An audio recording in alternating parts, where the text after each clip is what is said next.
مسئلہ یہ ہے ادھر لوگ چھیڑتے ہیں اور پولیس والے ہماری بات نہیں سنتے. جیسے مرد کی سنی جاتی ہے، لیڈیز کی سنی جاتی ہے، ہماری نہیں سنی جاتی. ٹھیک ہے. اور اوپر سے ہمارے گرو ہمارے پہ ظلم کرتے ہیں. ٹھیک ہے. اور ہم گرو کو پا جاتے ہیں، وہ بھی ہمارے ساتھ ظلم کرتے ہیں. ہمارے جو باہر ملک سے فنڈ آتے ہیں، انجوائے کھلی ہوتی ہے، جو فنڈ آتے ہیں بڑے کچھ معاملے ہوتے ہیں، وہ سارا فنڈ جو پیسے باہر ملک سے آتے ہیں وہ اپنے جیب فل کرتے ہیں. ہم غریبوں کو نہیں دیتے. جو غریب خواجہ سرا ہیں، کوئی غریب خواجہ سرا معذور بھی ہوتا ہے، کوئی غریب خواجہ سرا بزرگ بھی ہو جاتے جو چل نہیں سکتے، انہوں کو بھی حق نہیں ملتا. یہ پیسہ کہاں کریں گے؟ باہر ملک سے فنڈ لیتے ہیں، کہاں کریں گے؟ کس غریب کو کیوں نہیں دے رہے؟ خواجہ سراؤں کو بہت ظلم کر رہے ہیں ہمارے خواجہ سراؤں کے ساتھ. اور لوگ جو ہم فنکشنوں پہ جاتے ہیں ادھر بھی ریٹ ہو جاتا ہے، اور ادھر بھی بندے کوئی آتے ہیں شراب پی کے مار کے چلے جاتے. ہمارے 2-3 شیمیلوں کے قتل بھی ہو گئے. ٹھیک ہے.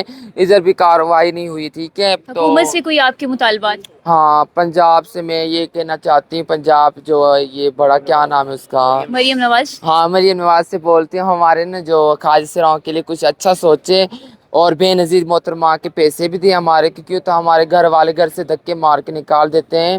اور ہمارا کوئی بھی نہیں ہوتا، ایک اللہ ہوتا ہے، ایک آپ ہی لوگ ہوتے ہیں جو ہماری عزت کرتے اور کوئی ہماری عزت نہیں کرتا. ٹھیک ہے. تو ہمارے کو بے نظیر کے کارڈ کے پیسے ملیں گے، ہمارا کچھ گزارا ہوگا. جب ہم بڈھے ہو جائیں گے تو ہمارے کام آئیں گے، تو ہمارے کون دے گا؟ نہ ہمارا کوئی رشتہ ہے کس کے ساتھ، گھر والے نکال دیتے ہیں. اور نہ نوکری، نہ جاب ہے، نہ شوہر بھی نہیں ہے ہمارے ساتھ، کوئی شادی بھی نہیں کرتا. ہم کیا کریں؟